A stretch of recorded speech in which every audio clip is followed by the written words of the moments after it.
क्या पढ़ रहे हैं, इम्पल्स जनरेशन। हमने इम्पल्स जनरेशन चालू किया, कहाँ चालू किया कि हमारे पास क्या होता है, राइट आर्टियम। राइट आर्टियम में हमारे पास क्या होता है, एस नोड और A V node. S node से इम्पल्स क्या होता है, जनरेट होता है ऑटोमेटिकली। वो भी कितना जनरेट करता है बेटा, 72 to 75 पर मिनट। अब यहाँ से क्या होगा, जब ऑटोमेटिक इम्पल्स जनरेशन होता है तो उसको क्या बोलते हैं, पेस मेकर।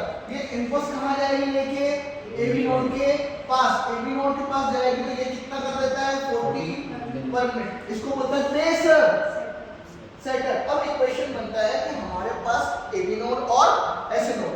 ध्यान रखना, एस नोड खुद इम्पल्स को क्या करता है, सेट करता है कि कितनी जनरेट करनी है, कितनी जनरेट नहीं करनी। Is it clear?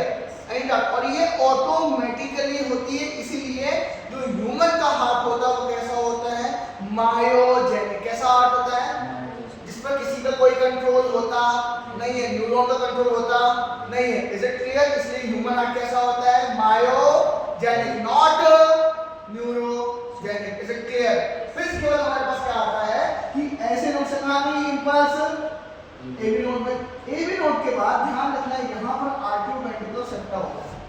यहाँ पर बेसिकली अगर मैं बोलूं आर्टियल सेप्टा, अगर आर्टियल सेप्टा में तुम्हारे पास छेद मिलता है, आर्टियो वेंट्रिकुलर सेप्टा में यहाँ पर आर्टियल सेप्टा में क्या मिलता है, तुमको छेद मिलता है, तो उसको हम लोग क्या बोलते हैं बेटा, फोसा ओवलिस।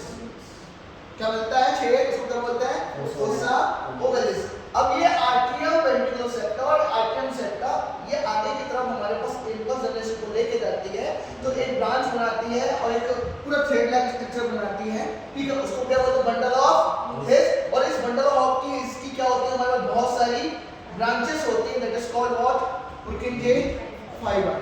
डन। और ये पुर्किंजे फाइबर क्या होता है, स्प्रेडेड होता है inside the heart, not outside the heart. Is it clear? Doubt तो बोल दो, कोई दिक्कत? ठीक है।